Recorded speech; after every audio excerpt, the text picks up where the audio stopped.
जमीयत उलमा हिंद की देश के अलग अलग राज्यों में हो रही बुलडोज़र कार्रवाई की याचिका पर सोमवार को देश की सबसे बड़ी अदालत सुप्रीम कोर्ट में सुनवाई हुई। सुप्रीम कोर्ट की जस्टिस विश्वनाथन और जस्टिस बी.आर. गवई के बेंच ने साफ कहा, अगर किसी व्यक्ति पर सिर्फ आरोप लगे हैं तो उसके मकान और कारोबार को बुलडोज़र से ध्वस्त नहीं किया जा सकता।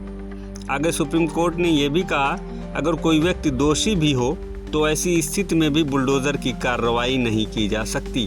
दरअसल जमीयत उलमा हिंद ने सुप्रीम कोर्ट में याचिका दायर की है, जिसमें कहा गया है कि भारतीय जनता पार्टी शासित राज्यों की सरकारें मुसलमानों को निशाना बनाकर उनके मकान और कारोबार पर बुलडोज़र चलाकर बर्बाद कर दे रही है। सरकारों ने पीड़ितों को अपना बचाव करने का कभी मौका भी नहीं दिया है, बल्कि कानूनी प्रक्रिया का इंतजार किए बिना फौरन सजा के तौर पर बुलडोज़र से घरों और कारोबारों को ध्वस्त कर दिया। सुप्रीम कोर्ट ने बुलडोज़र कार्रवाई पर कुछ और टिप्पणियां की, जिन पर केंद्र सरकार ने भी जवाब दिया। कोर्ट ने कहा, किसी का बेटा आरोपी हो सकता है, लेकिन इस आधार पर पिता का घर गिरा देना ये सही तरीका नहीं। हम यहाँ अवैध अतिक्रमण की बात नहीं कर रहे। इस मामले से संबंध रखने वाली पार्टियां अपनी राय दें, हम पूरे देश के लिए गाइडलाइन जारी कर सकते हैं। सुप्रीम कोर्ट की इन टिप्पणियों पर केंद्र सरकार ने कहा, किसी भी आरोपी का मकान और कारोबार इसलिए नहीं गिराया गया कि उसने अपराध किया, बल्कि अवैध कब्जों पर म्युनिसिपल एक्ट के तहत कार्रवाई की गई। चर्चित उन बुलडोज़र कार्रवाई पर जिनको लेकर जमीयत उलमा हिंद सुप्रीम कोर्ट पहुंचा।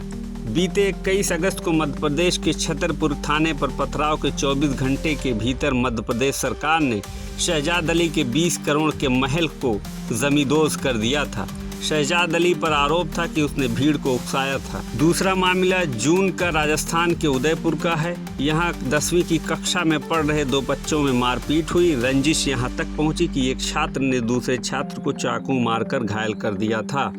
ये चिंगारी शहर तक पहुंची, आगजनी और हिंसक प्रदर्शन हुए। इसके बाद आरोपी छात्र के घर पर राजस्थान सरकार ने बुलडोज़र चलाकर ध्वस्त कर दिया था। तीसरी घटना उत्तर प्रदेश के मुरादाबाद शहर की है। यहाँ एक होटल मालिक जीशान से रोटी को लेकर एक युवक से विवाद इतना बढ़ा कि होटल मालिक जीशान अपने साथियों के साथ मिलकर एक युवक की हत्या कर दी। फिर उत्तर प्रदेश सरकार ने जीशान की प्रॉपर्टी को बुलडोज़र से ध्वस्त कर दिया था। बुलडोज़र कार्रवाई की सुनवाई अब 17 सितंबर को होगी। राज्य की बुलडोज़र कार्रवाई पर सुप्रीम कोर्ट क्या निर्णय लेगा, अब ये 17 सितंबर को ही क्लियर होगा। मैं रदीम शेख, विलेज तक को आप सब्सक्राइब करना ना भूलें।